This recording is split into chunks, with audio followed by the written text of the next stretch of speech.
الحمد للہ وکفیٰ وسلام علی عبادہ الذین اصطفیٰ اما بعد اعوذ باللہ من الشیطان الرجیم بسم اللہ الرحمن الرحیم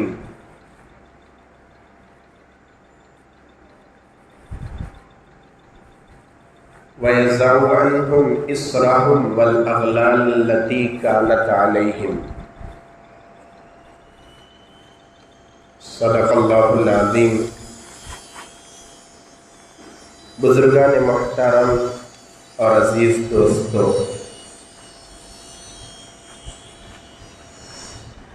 ہمارے ملک ہندوستان کی تاریخ میں دو دن بڑی اہمیت رکھتے ہیں۔ ایک ہے 15 اگست، دوسرا ہے 26 جنوری۔ 15 اگست وہ دن ہے جس میں یہ ملک آزاد ہوا۔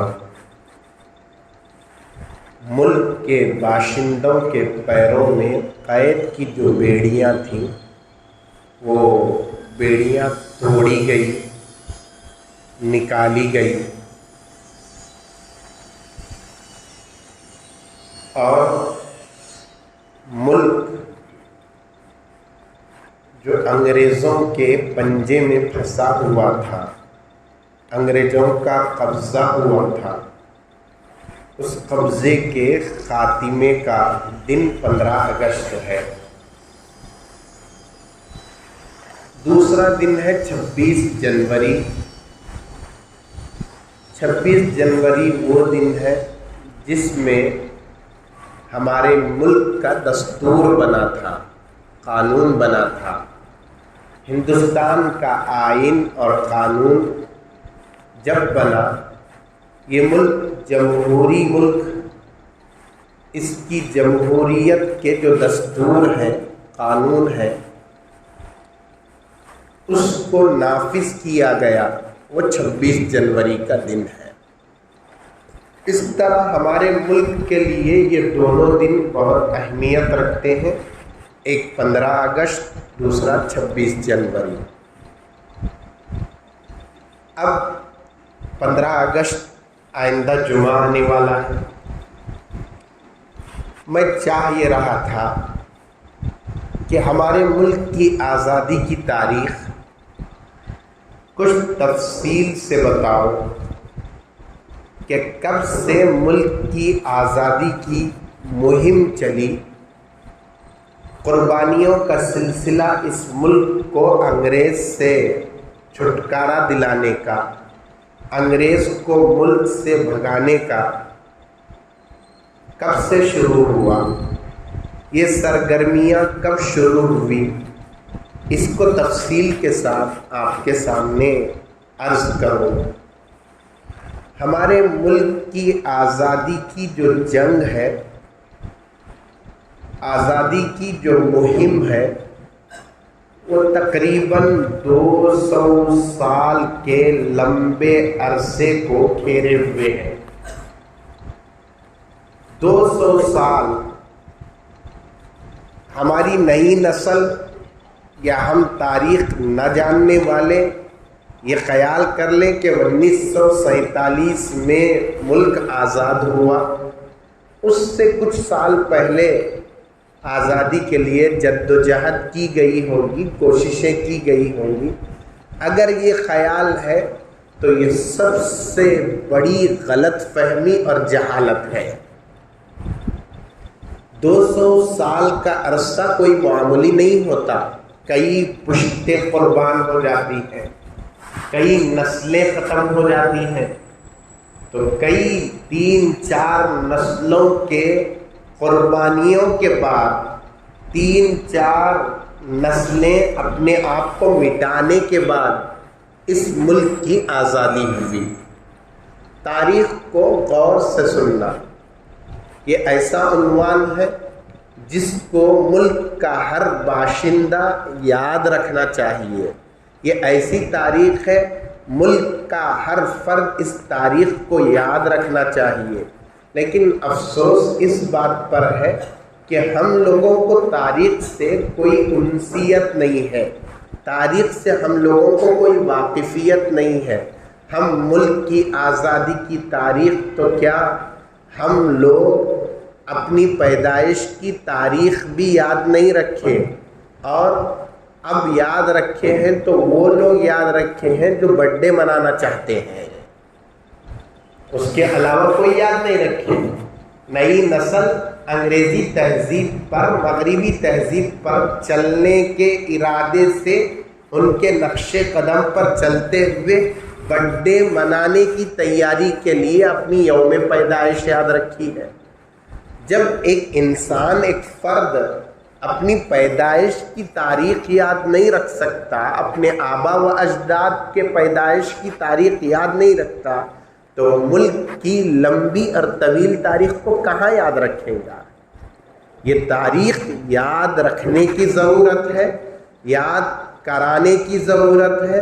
اپنی اولاد اور اپنی نئی نسل کو ہمارے ملک کے عظیم شہیدوں کی تاریخ یاد دلانے کی ضرورت ہے۔ یہ ناقابل فراموش حقیقت ہے کہ اس ملک کی آزادی میں سب سے پہلے قربانیاں جو پیش کی وہ مسلمانوں نے پیش کی۔ مسلمانوں نے ہی جنگ آزادی کا بگل بجایا۔ اس سے پہلے کوئی کسی مذہب کا جنگ آزادی کے لیے قدم آگے بڑھانے والا نہیں تھا۔ سب سے پہلے مسلمانوں نے قربانی دی۔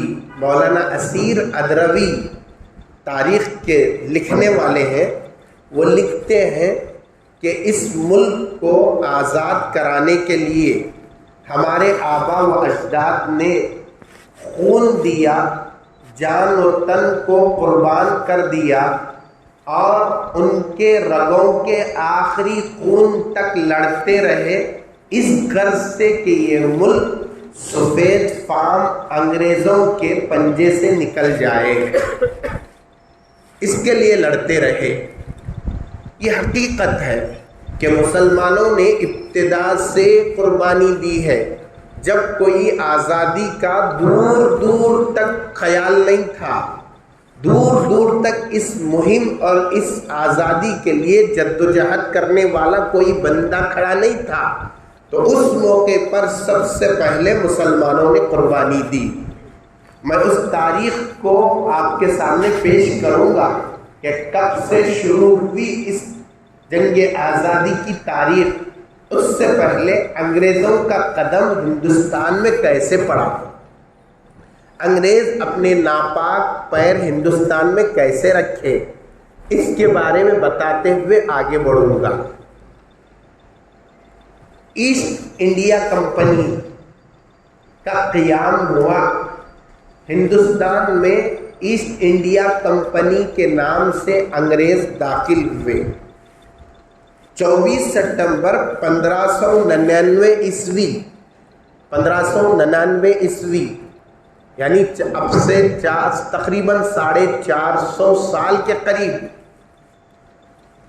اس موقع پر لندن میں چند تاجروں نے یہ طے کر لیا کہ مشرقی ملکوں میں تجارت اور کاروبار شروع کیا جائے، مشرقی ملکوں میں۔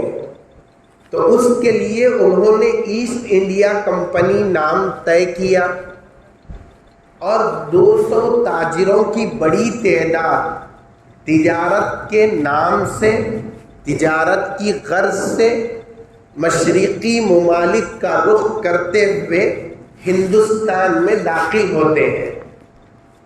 سب سے پہلے 1612 عیسوی میں یہ ایسٹ انڈیا کمپنی طے ہوئی، بنائی گئی، ارادہ، اور انہوں نے عزم کر لیا کہ انڈیا جانا ہے، وہاں پر تجارت کرنا ہے۔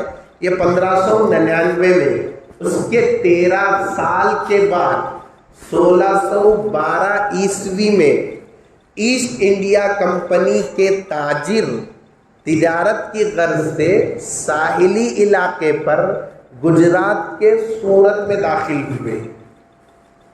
گجرات کے سورت میں داخل ہوئے، لیکن یہ جب داخل ہوئے تجارت کی غرض سے، اس وقت مغلیہ سلطنت تھی اور اس سلطنت کے فرما روا اور اس سلطنت کے بادشاہ وہ لوگ نرم دل بھی تھے، رعایت کرنے والے بھی تھے۔ انہوں نے ان تاجروں کو جو تجارت کا بہانہ بنا کر، تجارت کا لباس پہن کر تاجروں کا انڈیا میں داخل ہوئے تھے، ہندوستان آئے تھے، ان کو بہت رعایت دی، کسی قسم کا بھید بھاؤ نہیں رکھا، کوئی تعصب نہیں دکھایا، بلکہ کھلے عام تجارت کی اجازت دی گئی۔ تو جب ان کو یہاں آ کر تجارت کے لیے موقع دیا گیا اور وہ یہاں داخل ہوئے، تو وہ لوگ سب سے پہلے تجارت کرتے کرتے تجارت کرتے کرتے یہاں اپنے قدم جمانے لگے۔ یہی مغلیہ سلطنت کے فرما روا بادشاہ لوگ جو ان کے ساتھ رعایت کیے، نرم رویہ اختیار کیے، بھید بھاؤ نہیں رکھا، تعصب نہیں دکھایا، یہ ان کی بھول تھی کہ انگریز تجارت کے لیے ہندوستان آئے، تجارت کرتے ہوئے جنہوں نے رعایت کی ان کے ساتھ، انہی کے تختے کو اکھاڑ پھینکنے کی سازشیں شروع ہوئی۔ انگریز مغلیہ تختے کو پلٹنا شروع کیا، اس کے لیے سازشیں شروع ہوئی، ان کی بادشاہت کو ختم کرنے کے لیے جدوجہد کرنے لگے۔ ایک حقیقت ہے، اس کو سمجھنے کی ضرورت ہے۔ اب رہی بات، انگریز جب ہندوستان میں تجارت کے لیے آ کر یہاں آئے تھے تاجر کے روپ میں، لیکن کام کرنے لگے کرسی اور اقتدار حاصل کرنے کا۔ آئے تھے وہاں سے تاجر کے روپ میں، تجارت عنوان بنا کر، تاجر کا روپ بنا کر آئے تھے، لیکن یہاں آنے کے بعد وہ لوگ یہاں کے اقتدار پر فائز رہنے والے بادشاہوں کے تختے کو الٹنے کی سازش کرنے لگے۔ اس لیے انگریز چالاک بھی اور انگریز شاطر بھی، ان لوگوں نے یہ کام شروع کیا، لیکن اس کا سب سے پہلا واقعہ ہوا پلاسی کی جنگ، کلکتہ کی، میں اس پر بولوں گا۔ اب ذرا یہ دیکھیں، جس وقت انگریز ہندوستان میں آئے تھے، لیکن ہندوستان میں قدم نہیں جمے تھے ان کے اس وقت تک جب تک اورنگزیب عالمگیر رحمت اللہ علیہ تھے۔ تاریخ پوری ذہن میں رکھنا، یہ تاریخ یا ہندوستان کی تاریخ کا عنوان ایسا ہے، وہ جمعہ میں جو خطبے کو آخر میں آتے نا، وہ لوگ اس وقت رہنا، اس لیے کہ نوجوانوں کو ہماری تاریخ نہیں معلوم کہ کب انگریز آئے، کب سے ہندوستان کی آزادی کی جدوجہد شروع ہوئی۔ یہ چند افراد جو خطبہ شروع ہوتے وقت 15-20 بیٹھے ہوئے، وہی افراد پوری تاریخ سن کر جاتے ہیں ختم۔ ان میں سے بعض بڑے عمر والوں کو تو معلوم ہوگا، لیکن اصل یہ تاریخ ان لوگوں کو معلوم ہونا چاہیے جو 2 رکعت پڑھ کر بھاگ کر چلے جاتے ہیں۔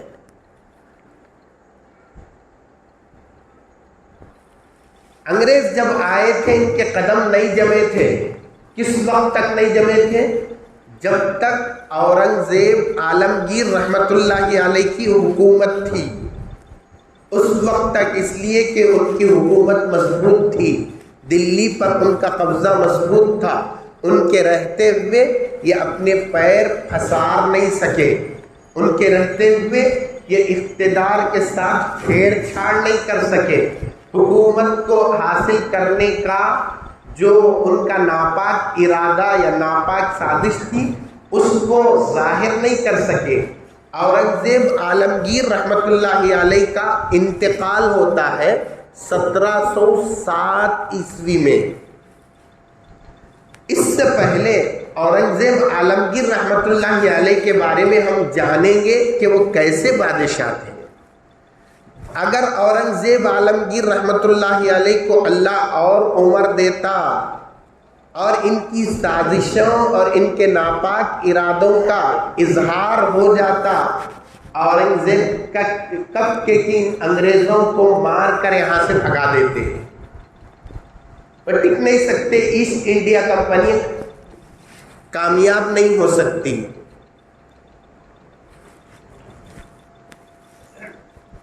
چراغ تلے اندھیرا رہا نہیں، تو ایسی صورت میں بہت مشکل ہوتا مقرر کو تقریر کرنا، اس لیے سامنے والے جاگتے رہنا، آنکھ کھول کر دیکھتے رہنا۔ آنکھ سامنے والے بند کرے تو جتنی تیاری کر کر آتے نا وہ سب بھولے جاتا، وہ سب موڑ ختم ہو جاتا۔ اس لیے سامنے والے مستعد رہنا، پیچھے والے کدھر تو رہنے۔ تو بہرحال میں عرض کیا کر رہا تھا کہ اورنگزیب عالمگیر رحمت اللہ علیہ اتنے مضبوط تھے، اتنے دانشور تھے، اتنے تقوی والے تھے، اللہ کی مدد اس پارسا بادشاہ کے ساتھ تھی۔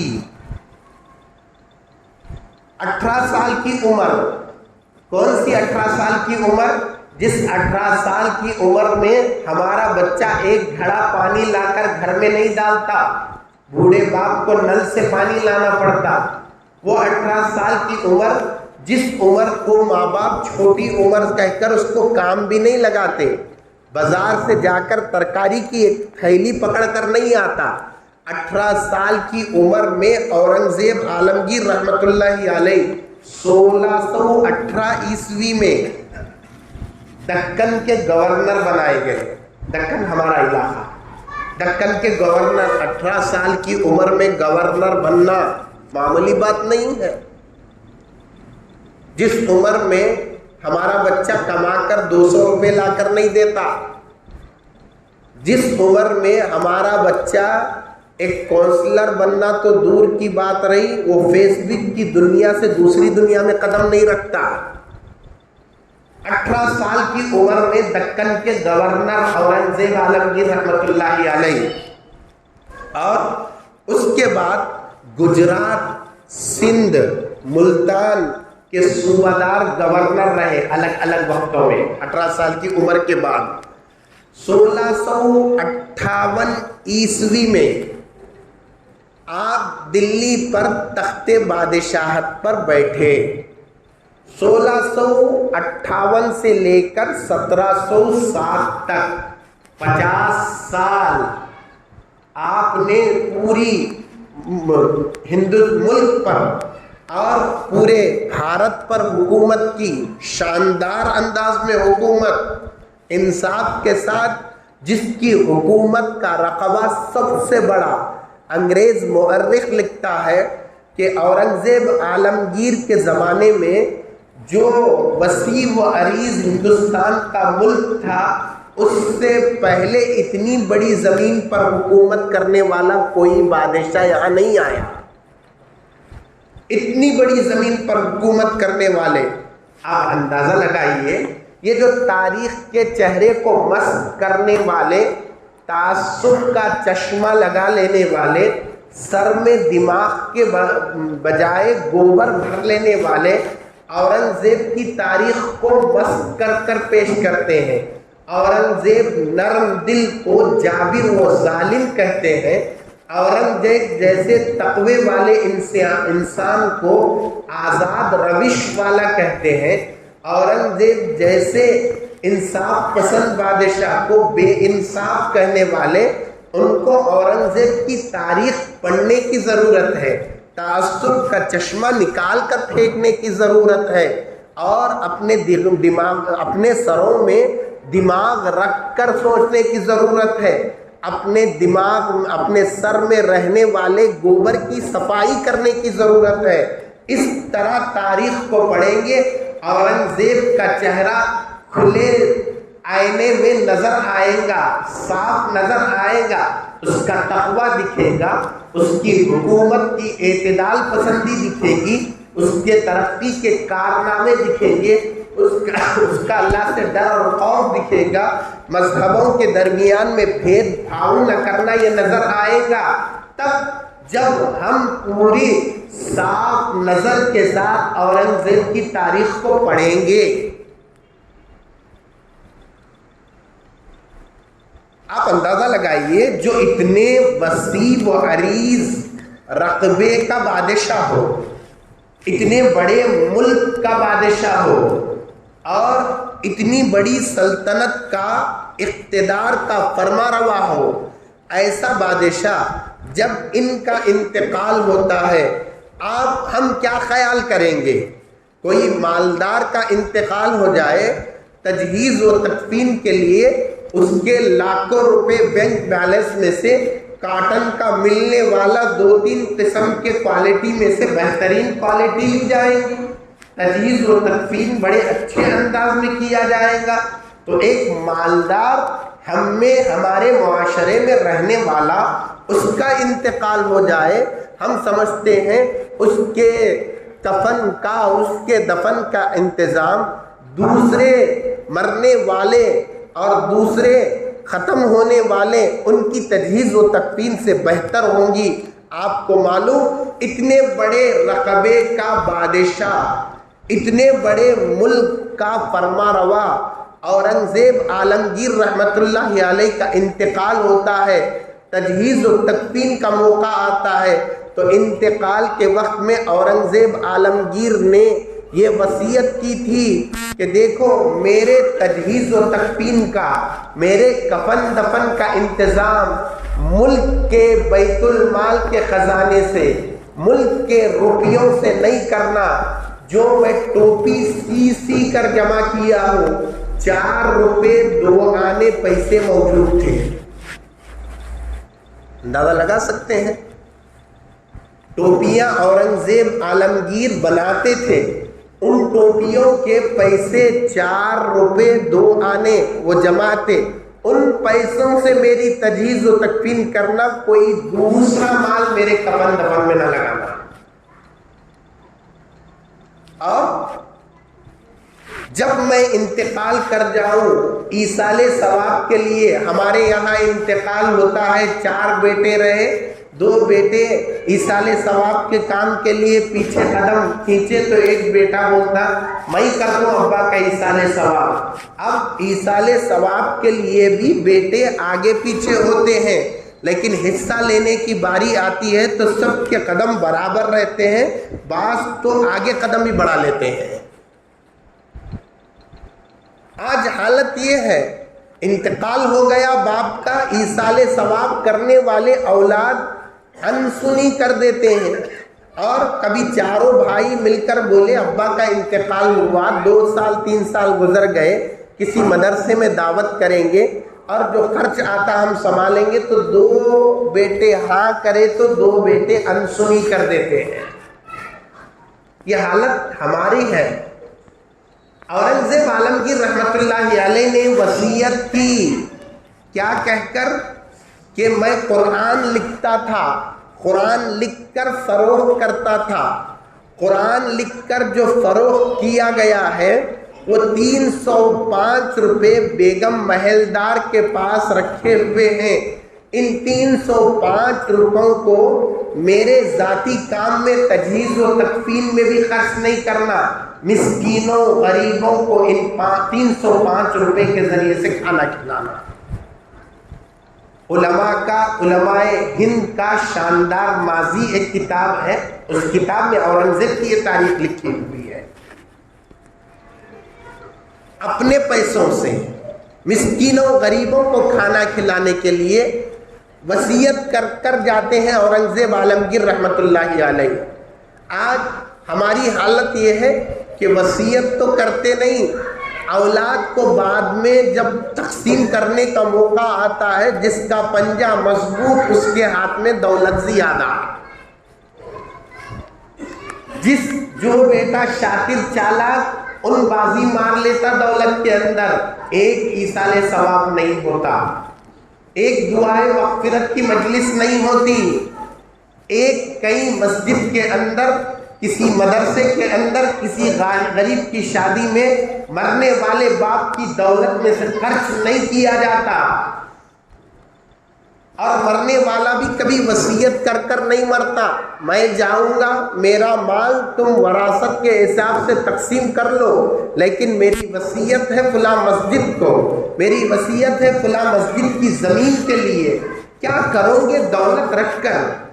آپ دولت رکھ کر چلے جاؤ گے، ضرور ہے اپنے بچوں کو ایسا نہیں، ایسا چھوڑ کر جانا چاہیے، اپنے بچوں کو بے سہارا نہیں، ایک مضبوط پوزیشن پر رکھنا چاہیے، لیکن ایسی پوزیشن بھی کیا فائدہ دینے والی جو آپ کے جانے کے بعد ایصال ثواب نہ کر سکے؟ ایسی بھی پوزیشن کیا کام دینے والی کہ آپ مرتے ہوئے اولاد کے لیے لاکھوں روپے دے کر گئے، مسجد کے لیے 10,000 روپے بھی خرچ کر نہ جائے؟ اپنی اولاد کے مرنے کے بعد 10 ایکڑ زمین آ گئی، لیکن اپنے مرتے ہوئے نجات کے لیے ایک آدھا ایکڑ زمین کسی مسجد بنانے والے کو نہیں دیے۔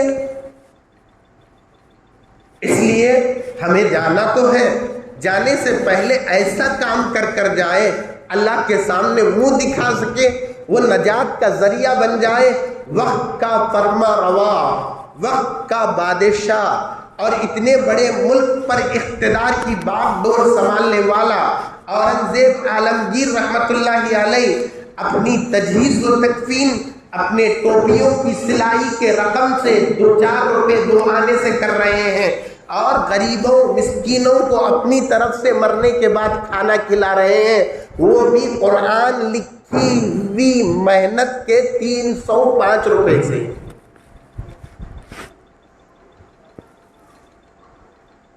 اب جب اورنگزیب عالمگیر، اندازہ لگائیے، یہ سوچنے والی بات ہے، جس نے ملک کا 1 روپیہ غبن نہ کیا ہو،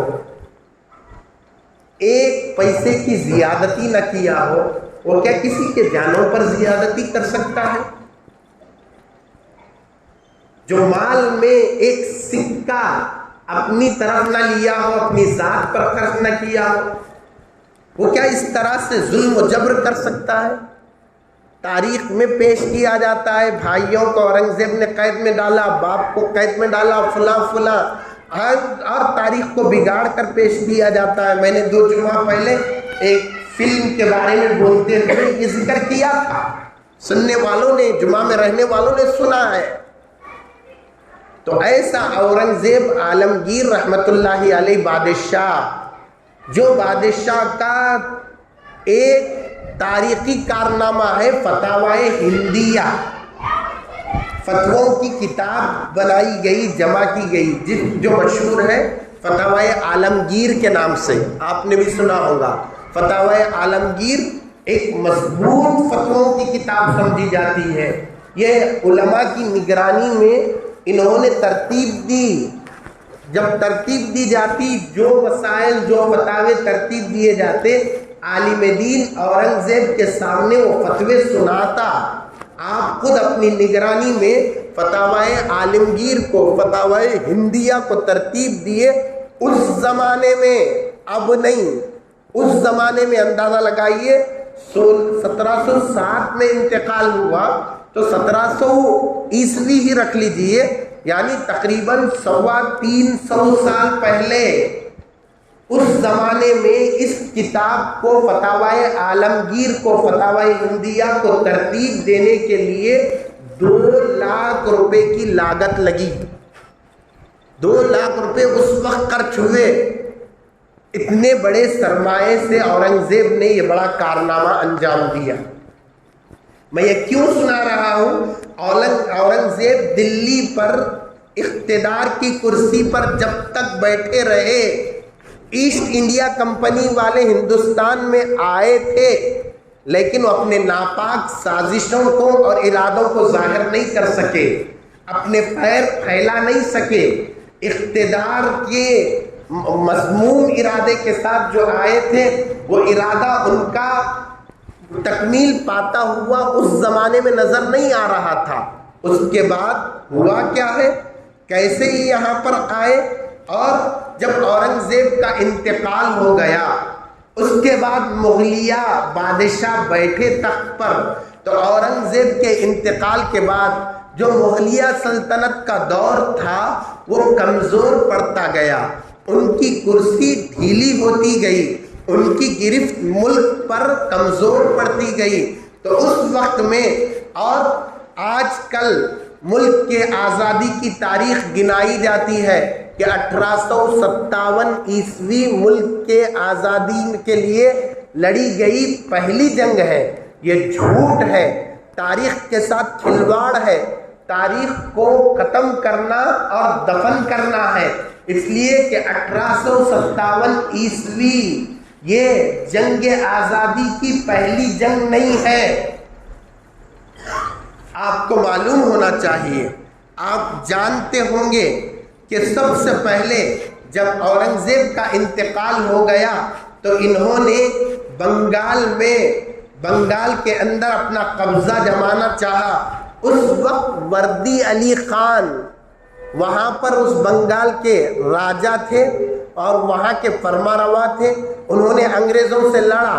1854 عیسوی میں جب انگریزوں سے مقابلہ ہوا وردی علی خان کا، انگریزوں کو شکست کھانی پڑی، مات کھانی پڑی۔ اس کے بعد 1754 میں وردی علی خان سے لڑے۔ 3 سال کے بعد وردی علی خان کے اقتدار کے ختم پر انتقال کے بعد ان کا نواسا نواب سراج الدولہ وہ وہاں پر بنگال میں اقتدار کی کرسی پر بیٹھے۔ سراج الدولہ پہلا فرد تھا جو اپنی فراست سے، اپنی دور بینی سے یہ بھانپ لیا تھا اگر اورنگزیب کو، اگر یہاں پر انگریزوں کو ڈھیل دے دی جائے، اگر انگریزوں کو یہاں چھوٹ دے دی جائے تو انگریز پورے ملک پر قبضہ جمائیں گے، انگریز غلام بنا لیں گے یہاں باشندوں کو۔ یہ بھانپنے والا سب سے پہلا فرد تھا تو وہ نواب سراج الدولہ تھے۔ لیکن ہوا کیا؟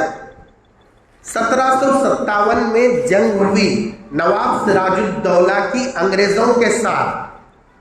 آپ تعجب کریں گے 1,30,000 کی فوج تھی، 1,30,000 کی فوج معمولی فوج نہیں، اتنی بڑی فوج تھی سراج الدولہ کے پاس۔ اور جب لڑنے کے لیے انگریز آئے تھے تو ان کے پاس 11,000 کی فوج تھی۔ ظاہر ہے 1,30,000 کے قریب کی تعداد کہاں، 11,000 کدھر لگنے والے، 11,000 کیسے مقابلہ کر سکیں گے؟ 11,000 انگریز کیا 1,00,000 کی جماعت کا مقابلہ کر سکیں گے؟ 1,00,000 کی فوج کو شکست دے سکیں گے؟ یہ تو ظاہر ہے اتنی طاقت کے باوجود، اتنی بڑی تعداد نواب سراج الدولہ کے پاس رہنے کے باوجود اس جنگ کے اندر 1757 عیسوی میں نواب سراج الدولہ کو شکست ہوئی۔ شکست کا دور تک نہیں سوچ سکتے، ہار کا دور تک نہیں سوچ سکتے، کہاں 11,000، کہاں 1,30,000، 1,30,000 افراد 11,000 سے ہارے۔ لیکن بات یہ تھی کہ نواب سراج الدولہ کی اتنی بڑی فوج میں منافقوں کی جماعت شامل تھی، انگریزوں سے سکوں کے بدلے میں بکنے والے زرخرید غلام شامل تھے، یہاں تک کہ خود نواب سراج الدولہ کا ماموں لگنے والا میر جعفر منافقین کا سردار ثابت ہوا۔ وہ انگریزوں سے ساز باز کر انگریزوں کا ساتھ دے کر نواب الدولہ کی جو تدبیر حکمت عملی تھی اس سے انگریزوں کو آگاہ کر سراج الدولہ کے فوج کے افراد کو خرید کر جنگ کے موقع پر جو افراد سراج الدولہ کے ساتھ آئے تھے وہ انگریزوں کے ساتھ ہو گئے، جس کی وجہ سے 1757 عیسوی کی سراج الدولہ کے ساتھ انگریزوں کے ساتھ لڑی گئی سراج الدولہ کی یہ جنگ شکست کی شکل میں بدل گئی، سراج الدولہ کو پکڑ کر قتل کر دیا گیا۔ یہ تاریخ کہیں آزادی کے موقع پر ذکر نہیں کی جاتی. 15 اگست کو 1947 یا پھر 1857 کے بیچ کے واقعے بیان کیے جاتے ہیں اور اس تاریخ کو فراموش کیا جاتا ہے. اور تاریخ کا سب سے پہلا باب، تاریخ کی سب سے پہلی جنگ آزادی کے لیے جو لڑی گئی وہ 1757 میں نواب سراج الدولہ نے لڑی. یاد رکھیں، ہمیں معلوم ہونا چاہیے، جمعہ کا وقت بھرتی کرنے کے واسطے نہیں آتے، کچھ معلومات بھی تو ہو آپ کو کہ تاریخ کے ساتھ کیسا ظالمانہ رویہ کیا گیا، تاریخ کو کیسے مٹی کے ملبے میں دبا دیا گیا، تاریخ کو کیسے دفن کر دیا گیا. یہاں پوری تاریخ نسل سے نکلی ہوئی ہے. کسی کو نہیں معلوم کہ جنگ آزادی کی پہلی جنگ یہ 1857 عیسوی میں نہیں، 104 سال پہلے وردی علی خان نے انگریزوں سے لڑا تھا. ان کے نواسے نواب سراج الدولہ لڑے تھے، لیکن میر جعفر جیسے منافق کی سازش کی وجہ سے یہ شکست میں بدلی. اور یہ بھی ذہن میں رکھتے ہوئے چلیں کہ ہماری تاریخ میں مسلمانوں کو جو شکست ہوئی دشمنوں کے رعب کی وجہ سے نہیں ہوئی، دشمنوں کی طاقت کی وجہ سے نہیں ہوئی، دشمنوں کی ہتھیار کی وجہ سے نہیں ہے. تاریخ کھنگال کر دیکھیں، جب جب مسلمان قوم و ملت کو ذلت اٹھانا پڑا وہ دشمنوں سے زیادہ اپنے اندر رہنے والے منافقوں سے اٹھانا پڑا. یہ تاریخ رہی ہے. ملت فروش، قوم فروش، دین فروش اور چند پیسوں پر بکنے والے، چند سکوں کے اندر اپنے ایمان کا سودا کرنے والے، ایسے افراد کے ذریعے سے اس قوم کو ذلت نکبت اٹھانا پڑا، اس قوم کو شکست کا منہ دیکھنا پڑا. یہ قوم آج بھی پستی میں جو پڑی ہوئی ہے، ذلت کی بار بار کھائیوں میں جو گر رہی ہے، اس کی وجہ اغیار نہیں ہے، ہمارے قوم میں رہنے والے منافق لوگ ہیں. اب یہ اغیار کو کیا معلوم 3 طلاق کے بارے میں، یہ اغیار کو کیا معلوم حلالہ کے بارے میں، یہ اغیار کو کیا معلوم فلاں ترکے کے بارے میں. ان سب کو آگاہ کرنے والے اور اس سلسلے میں مدعے اٹھانے کے لیے ان کو ورغلانے والے وہ دشمن یا غیر مذہب کے نہیں، ہمارے اندر رہنے والے منافق یہ سازش کرنے پر ان کو ابھارتے ہیں. اس لیے سامنے کے سانپ کو لاٹھی سے منہ پر مار کر ختم کر دیا جاتا ہے، آستین میں رہنے والے سانپ نظر نہیں آتے. یہ آستین والے سانپ جانی دشمن ہوتے ہیں، ان کا زہر خطرناک زہر ہوتا ہے. آستین کے سانپوں سے بچنا مشکل ہے. باہر گھر کے باہر رہنے والے دشمن کو پہچان کر احتیاط کر سکتے ہیں. گھر میں دشمن پیدا ہوا کیا کریں گے؟ یہی کچھ حال ہمارے اس وقت اس دور سے جو مسلمان بادشاہ جنگ آزادی کے مجاہدین اور جنگ آزادی کا بیڑا اٹھانے والے ہیرو ان لوگوں کے ساتھ ہوا. نواب سراج الدولہ کی جو شکست ہوئی وہ انگریز کی طاقت کے بل بوتے پر نہیں ہوئی، اس کے نمک کاروں نے نمک حرامی کی جس کی وجہ سے شکست ہوئی. ان نمک کاروں نے کبھی احسان کو نہیں پہچانا، احسان شناسی کا ثبوت نہیں دیا. آج بھی تو یہی ہے. آپ کو معلوم ہونا چاہیے کتنے ہی مسلمان نام رکھ لینے والے ٹی وی ڈپٹ میں عورتیں یا مرد مولانا جیسا لباس پہننے والے آ کر اسلام کے خلاف بک کر چلے جاتے ہیں. آپ کی عدالت ایک چینل میں چلتا ہے، کیرلا کا گورنر بعد میں بنا یا پہلے بنا، مجھے تحقیق اتنی نہیں. اس میں آپ کی عدالت میں جب بلایا گیا تھا اسلام کے خلاف کھل کر بولا، نام عارف خان. اب بتائیے اسلام کے شبیہ کو بگاڑنے والے، مسلمانوں کو زوال کی طرف لے جانے والے، کیا یہ اغیار ہیں یا ہمارے اندر عبد الرحمن فلاں فلاں نام رکھ لینے والے ہیں؟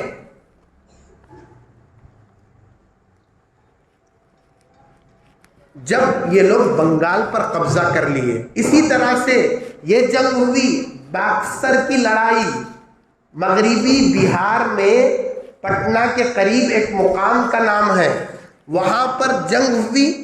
کب ہوئی وہ جنگ؟ 1764 عیسوی میں ہوئی۔ نواب سراج الدولہ کے ساتھ جو ہوئی وہ 1757 میں ہوئی، اور 1764 میں مغربی بہار میں پٹنہ کے قریب باکسر نامی مقام پر لڑائی ہوئی، جس میں مسلمان کئی قتل کیے گئے اور انگریز وہاں پر حاوی ہو گئے۔ یہ بھی ایک تاریخ ہے جہاں ہمارے آبا اجداد نے اس زمین کو خون سے رنگا، وطن کی آزادی کے لیے جدوجہد کی، شہید ہوئے، اپنے آپ کو قربان کر دیا۔ یہ ایک تاریخ کا حصہ ہے جو کوئی نہیں جانتا، کسی کو نہیں معلوم ہے، کبھی کسی اسٹیج سے اس تاریخ کے بارے میں ذکر نہیں کیا جاتا۔ اس کے بعد ہوا یہ کہ بنگال پر جب ان کا قبضہ جما تو وہ لوگ دکن کی طرف کا رخ کیے اور ہوتے ہوتے میسور سری رنگا پٹن وہاں پر قبضہ جمانا چاہے۔ اس وقت میں حضرت ٹیپو سلطان شہید رحمت اللہ علیہ موجود تھے۔ یہ کون ٹیپو سلطان؟ حیدر علی کے فرزند۔ حیدر علی کون تھے؟ حیدر علی ابتدا میں پیدائشی بادشاہ نہیں تھے، ایک فوجی تھے۔ راجہ کرشنا راج جو میسور پر بادشاہ تھا، اس کے فوج کے اندر کام کرنے والے تھے حیدر علی۔ حیدر علی کے فرزند حضرت ٹیپو سلطان شہید رحمت اللہ علیہ۔ یہ کہاں ان کا خاندان، کس نسل سے یہ تھے؟ تاریخ لکھنے والوں نے لکھا کہ حضرت ٹیپو سلطان شہید عربی النسل تھے، عربی النسل خاندان سے تعلق رکھتے تھے۔ زمانے کی گردش نے مکے سے افغانستان، افغانستان سے پنجاب، پنجاب سے پھر دلی، اجمیر، گلبرگہ، اس طرح کرتے کرتے ان کو یہاں پر لایا، ان کے خاندان کو میسور۔ ٹیپو سلطان کی جینتی منانے والے ہمارے نوجوان کبھی اس دن ٹیپو سلطان کی تاریخ کو بھی نہیں پڑھتے۔ ٹیپو سلطان کا اسٹیٹس لگا لینے سے تاریخ زندہ نہیں ہوتی۔ ٹیپو سلطان کی تاریخ کو پڑھنے کی ضرورت ہے کہ کون ٹیپو سلطان، کب پیدا ہوئے، کیا کارنامے رہے، کیسے جنگ لڑی، اس کو پڑھنے اور اس تاریخ کو قوم کے سامنے زندہ کرنے کی ضرورت ہے۔ پہلے تو سلیبس کے اندر، نصاب کے اندر ٹیپو سلطان کی تصویر کے ساتھ ایک ان کی تاریخ تھی، اب تو نصاب سے اس کو بھی حذف اور ختم کر دیا گیا، یعنی تاریخ کے چہرے کو مسخ کر دیا گیا، تاریخ کے چہرے کو مٹا دیا گیا۔ ٹیپو سلطان شہید رحمت اللہ علیہ کے والد حیدر علی، انہوں نے 19 سال کی عمر میں شادی کی۔ ان کی 2 بیویاں، تھوڑا تاریخ بھی بتاتے ہوئے آگے بڑھوں گا۔ 2 شادیاں کی۔ 19 سال کی عمر میں پہلی شادی سرا کے ایک بزرگ پیر زادہ سید شہباز علی صاحب، ان کی بیٹی سے انہوں نے نکاح کیا۔ جب حمل ٹھہرا اس وقت میں کچھ وجہ سے وہ مفلوج ہو گئی، فالج زدہ ہو گئی، معذور ہو گئی۔ اب پوری زندگی یہ پہلی بیوی سرا کی، حیدر علی کی، وہ مفلوج اور معذور رہی، بچے پیدا نہیں ہوئے۔ تو پہلی بیوی نے حیدر علی سے اصرار کیا کہ آپ دوسری شادی کریں، تو حیدر علی نے دوسری شادی کی۔ دوسری بیوی کہاں کی؟ دوسری بیوی کڑپا کے گورنر، کڑپا معلوم نا، کڑپا کے گورنر معین الدین خان کی دختر بیٹی تھی، جس کا نام فاطمہ تھا۔ فاطمہ سے نکاح کیا تو ان سے حمل ٹھہرا، ہفتے کا دن تھا، ذی الحجہ کی 20 تاریخ تھی، 1183 عیسوی، 10 نومبر 1757 عیسوی، 1757 عیسوی کو حضرت ٹیپو سلطان پیدا ہوئے۔ 1757 کو پیدا ہوئے حضرت ٹیپو سلطان۔ حضرت ٹیپو سلطان شہید رحمت اللہ علیہ کی تربیت، حیدر علی کوئی پڑھے لکھے نہیں تھے، کوئی تعلیم یافتہ بڑے نہیں تھے، لیکن اپنے بیٹے کو تعلیم دلانے میں بڑا اہتمام رکھا۔ 5 سال کی عمر میں تعلیم کے لیے استاذ کا انتظام کیا، عربی زبان سکھائے، فارسی زبان سکھائے، اردو زبان سکھائے۔ ان زبانوں کے اندر عبور حاصل کرنے کے لیے، مہارت حاصل کرنے کے لیے، اس کے اندر اچھا فن حاصل کرنے کے لیے حضرت ٹیپو سلطان کے لیے 5 سال کی عمر میں والد نے استاد کا تقرر کیا۔ 5 سال کی عمر سے ان کے تعلیم کا سلسلہ چلا، 19 سال کی عمر تک مختلف علوم اور فنون سیکھتے رہے۔ 19 سال کی عمر تک مختلف علوم فنون کے ساتھ باپ کے ساتھ جنگوں میں شریک بھی ہوتے تھے۔ ہمارے نوجوان کان کھول کر سنیں، ہمارا کیا حال ہے معلوم؟ 10th ہوا، فرسٹ ایئر، سیکنڈ ایئر، اس کے بعد انجینئر، ڈاکٹر، فلاں فلاں جتنی ڈگریاں ہیں، پوری ڈگری حاصل کرنے تک ہمارا نوجوان باپ کے لیے کما کر لانا تو دور کی بات رہی، باپ کی تھیلی پکڑ کر ایک دن بازار کو نہیں جاتا۔ اور 25 سال عمر، 23 سال عمر، ڈگری حاصل کر لیا، اب بیٹھ کر کھا رہا باپ کی کمائی پر، کوئی کام کی فکر نہیں ہے، کوئی حلال روزگار کمانے کے لیے کوشش نہیں ہے۔ ہمارا نوجوان چاہتا ہے جو ڈگری حاصل کرے وہی جاب ملے۔ میں کہتا ہوں اسلام، مسلمانوں سے تعصب ہمارے ملک میں اتنا بڑھ گیا ہے، اب توقع مت رکھو کہ ہر پڑھے لکھے کو وہی جاب ملے گا، اس کی تلاش میں رہو گے، سر اور داڑھی میں سفید بال آؤ گے، تم 1 روپیہ اپنے ماں باپ کو کما کر آنکھوں کو ٹھنڈک نہیں پہنچا سکو گے، 1 روپیہ کما کر لا کر اپنے باپ کے کندھوں کا بوجھ ہلکا نہیں کر سکو گے۔ اس لیے حلال روزگار میں شرم محسوس مت کرو۔ حلال روزگار کے لیے جب تک تمہارے مناسب جاب نہ ملے، کوئی کاروبار کرو، کوئی پیشہ کرو، کم سے کم تمہارے باپ کے کمزور کندھوں پر جو حلال روزگار کمانے کا بوجھ ہے وہ بوجھ تو ہلکا کر سکو، کچھ کما کر دو۔ کب تک باپ کے سر پر کندھوں پر بوجھ بن کر رہو گے؟ کب تک رات 2 بجے تک فیس بک دیکھ کر 1 بجے دوپہر تک سوتے رہو گے؟ تمہارا باپ پانی کی موٹر لگا کر، پانی گھڑوں سے ڈال کر گھر میں پانی بھر رہا ہو، تمہارا باپ دم ڈالتے ڈالتے بازار سے ترکاری کی تھیلی لا رہا ہو، تمہارا باپ نہیں اٹھتا ہے گیس کی ٹاکی، وہ ٹاکی اٹھا کر رکھ رہا ہو، لیکن بے شرموں کی طرح، بے غیرتوں کی طرح ہم اپنی جوانی کو بستر پر گزارو گے تو تم سے بزدل اور کمزور کوئی نہیں ہو سکتا۔ ٹیپو سلطان جہاں 19 سال کی عمر تک علم حاصل کرتے رہے، وہیں ساتھ میں اس عمر کے دوران تاریخ اٹھا کر پڑھو ٹیپو سلطان کی، سرچ کر کر دیکھو ٹیپو سلطان کے نام کے ساتھ، معلوم ہوگا تمہیں 19 سال کی عمر تک جہاں علمی سفر جاری رکھا، پڑھتے رہے، اسٹوڈنٹ بنے رہے، وہیں پر باپ کے ساتھ جنگوں میں بھی شامل رہے۔ یہ تاریخ ہے حضرت ٹیپو سلطان شہید رحمت اللہ علیہ کی۔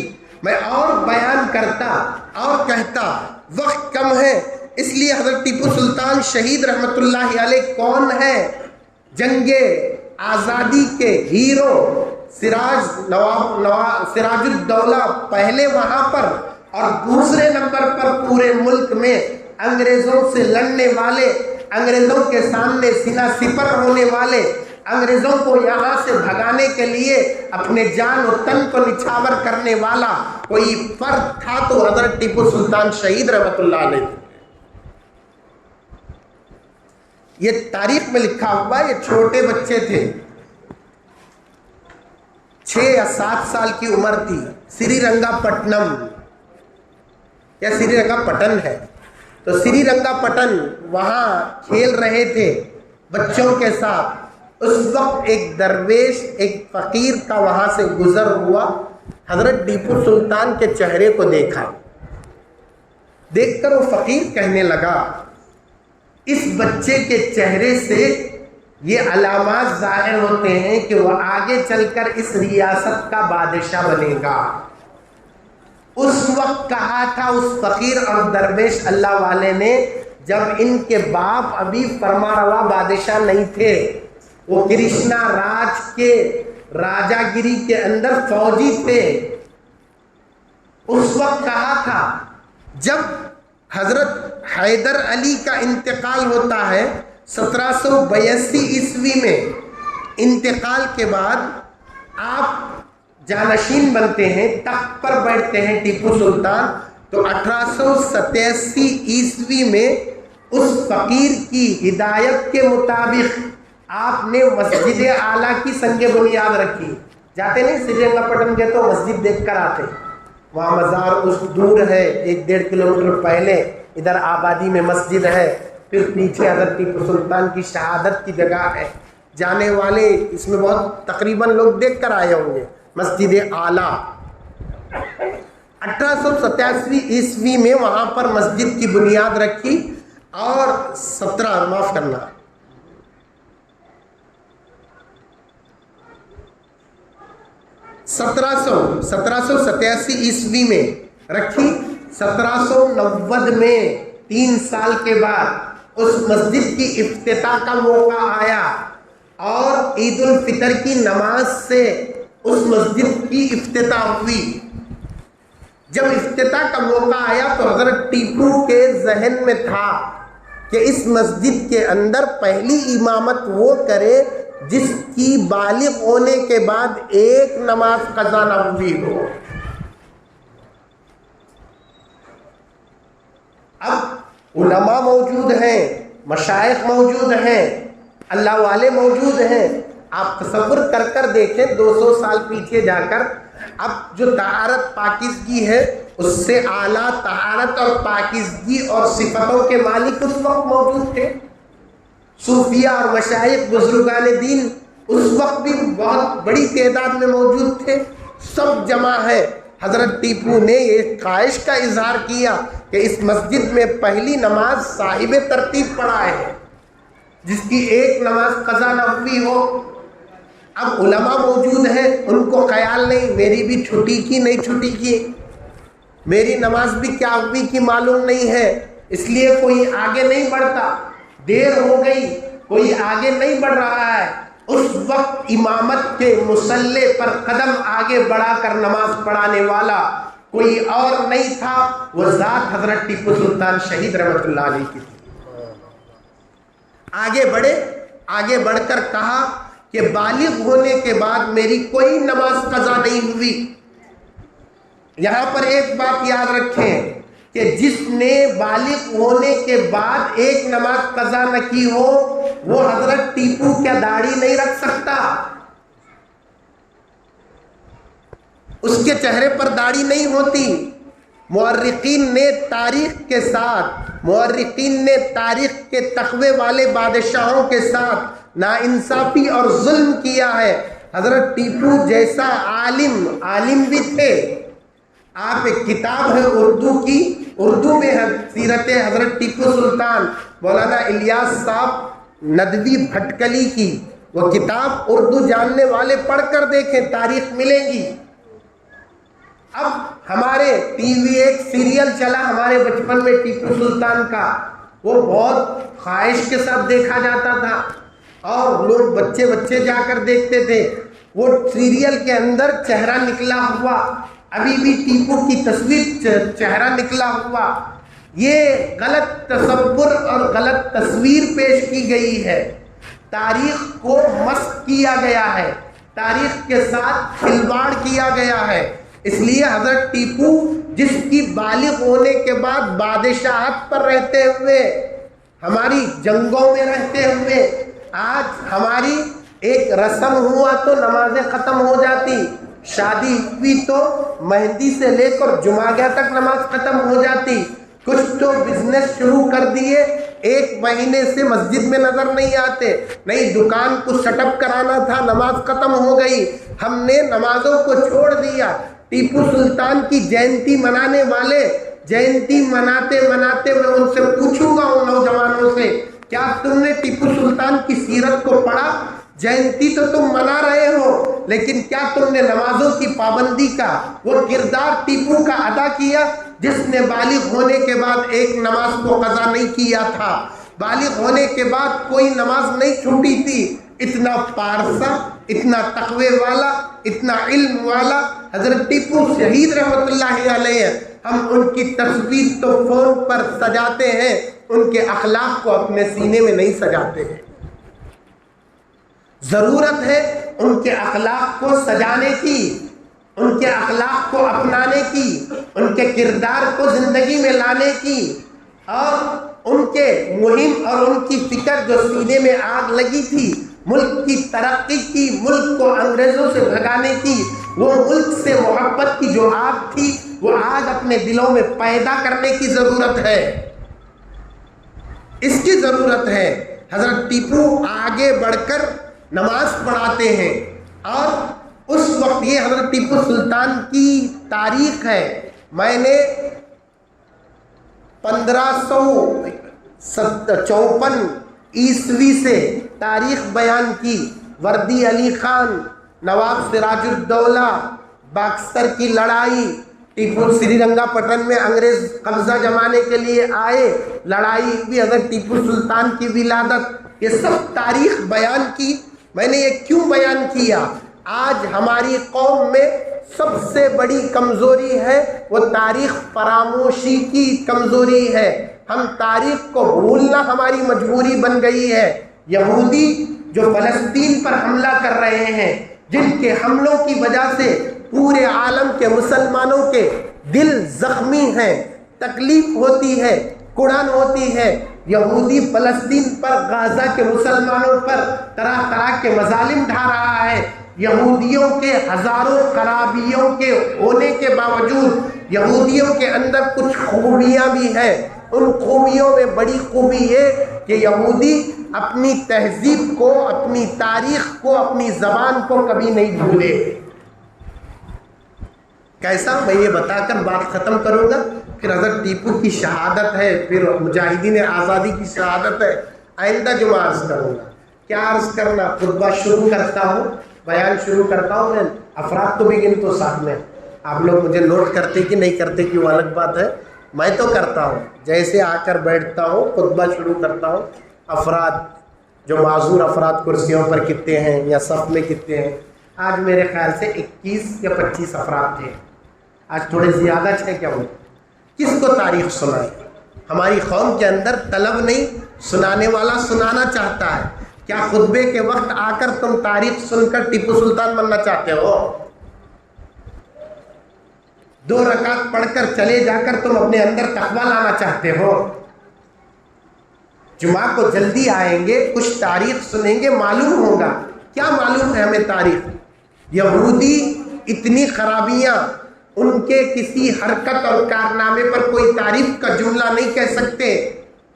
ہم یہودیوں کے اس ناپاک سازشوں کا مذمت ہی نہیں، ہم یہودیوں کے لیے بد دعا بھی نماز میں کرتے ہیں ان کے حرکتوں پر، لیکن ان کے اندر ایک خوبی یہ ہے کہ وہ اپنی تہذیب کی حفاظت کیے ہیں، اپنی زبان کی حفاظت کیے ہیں، اور اپنے مذہب کی حفاظت کیے ہیں۔ 2200 سال، کتنے سال؟ 2200 سال انہوں نے اپنی زبان کی حفاظت کی۔ معلوم ہے یہودیوں کی مذہبی زبان ہبرو زبان ہے۔ کون سی؟ ہبرو زبان۔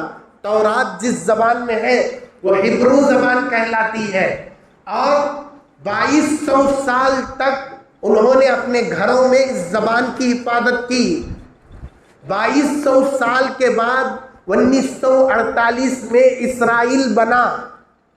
اسرائیل جو بنا 1948 میں بنا.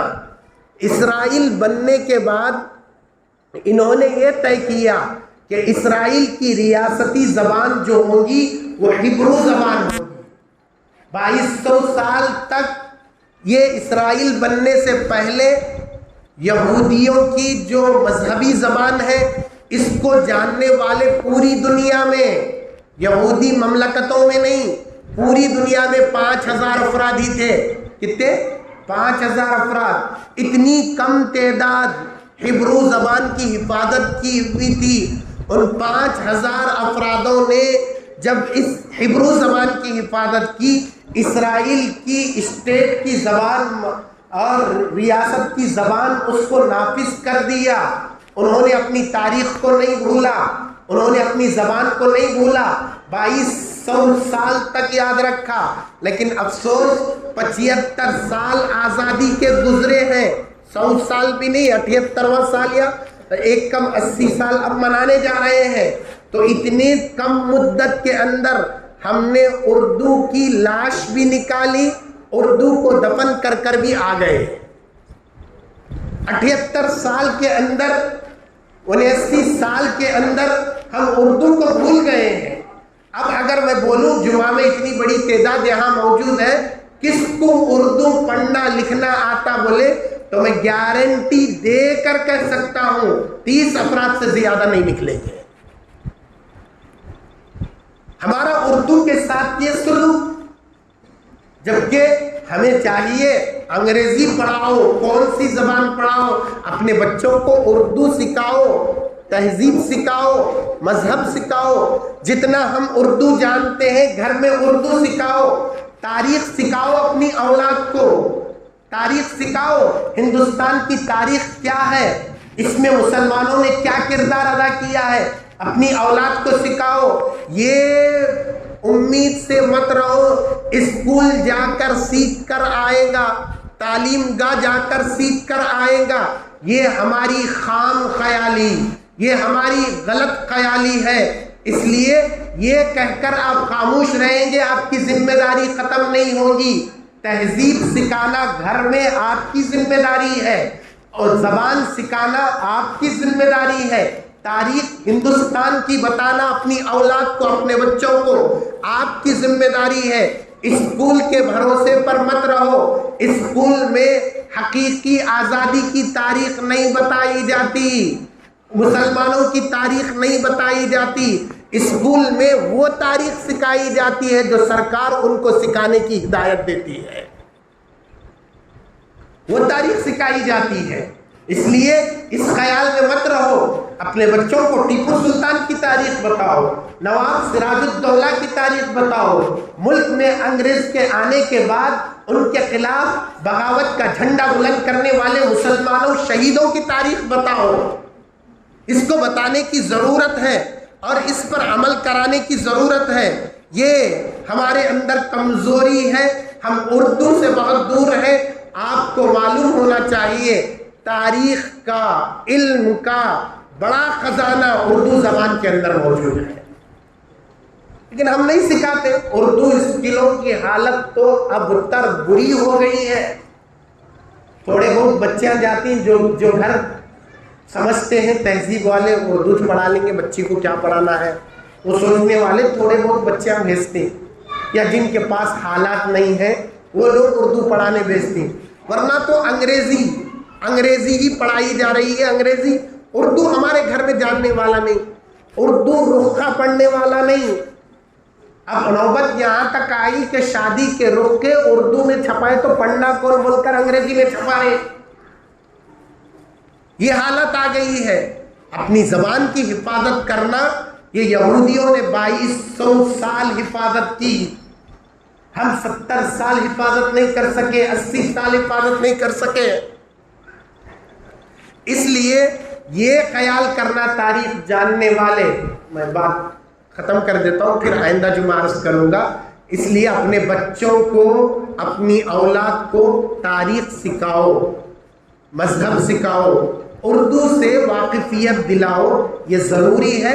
حضرت ٹیپو کی شہادت کے بارے میں، دوسرے عظیم شہیدوں کے بارے میں میں آئندہ جمعہ عرض کروں گا۔ اللہ تبارک و تعالی ہمارے اسلاف بزرگان دین جو ملک کے لیے شہادت پیش کیے ہیں، اللہ ان کو غریق رحمت فرمائے، بہترین بدلہ نصیب فرمائے۔